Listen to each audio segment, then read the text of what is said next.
Sebenarnya Komisi 3 hari ini pansus memang dalam agenda aktivitas pansus C mungkin. Cuma karena ada informasi kemarin yang kita lihat di lapangan. Syedaralun, tim Pansus Komisi 3 Bidang Kesehatan DPRK Aceh Selatan turun langsung ke Rumah Sakit Umum Daerah Dr. Yulidin Awai atau RSUD-YA Tapak Tuan guna memastikan sistem pengelolaan limbah medis di rumah sakit milik pemerintah tersebut pada Senin 13 Juni 2022.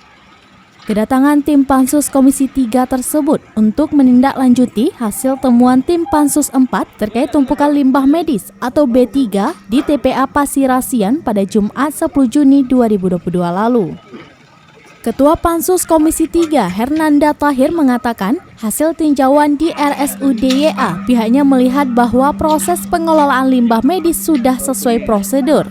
Sebab sebelum limbah non-medis dimasukkan ke kontainer sampah, petugas sudah terlebih dahulu memilahnya, sehingga yang dimasukkan ke kontainer itu murni limbah non-medis. Sampah non-medis dimasukkan ke dalam kantong hitam, sedangkan sampah medis di dalam kantong berwarna kuning. Kendati demikian, Komisi 3 DPRK Aceh Selatan akan terus melakukan pengawasan terhadap pengelolaan limbah rumah sakit tersebut. Sementara itu, Direktur RSUD-YA Tapak Tuan, Dr. Syahmadi memastikan bahwa limbah medis yang ditemukan di TPA Pasiraja bukan dari RSUD-YA. Dari Tapak Tuan, Taufiza, Serambian TV.